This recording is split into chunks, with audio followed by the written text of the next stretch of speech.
Anna DMK ICU இருக்குதான். Anna DMK ICU இருக்குது, திமுக தான் ஐசியூக்கு போயாச்சு.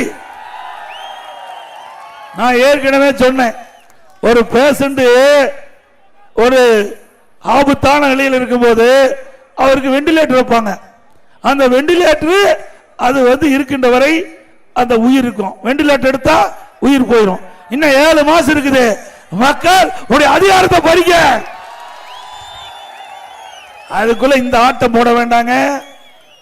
ஆக மக்கள் தான் எஜமானர்கள், மக்கள் தான் நீதிபதிகள்.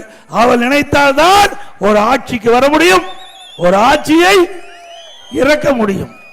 உண்மைதானே? உங்களுக்கு தான் அதிகாரம் இருக்குது.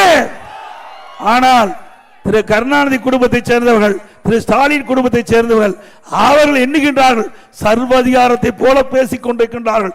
ஏதோ தனக்கென்று தனி செல்வாக்கு இருப்பதை போலவும் மக்களை பற்றி கவலை இல்லாம பேசிட்டு இருக்கிறாங்க. எங்களை பொறுத்த வரைக்கும் மக்கள் தான் எஜமானர்கள், மக்கள் தான் நீதிபதிகள்.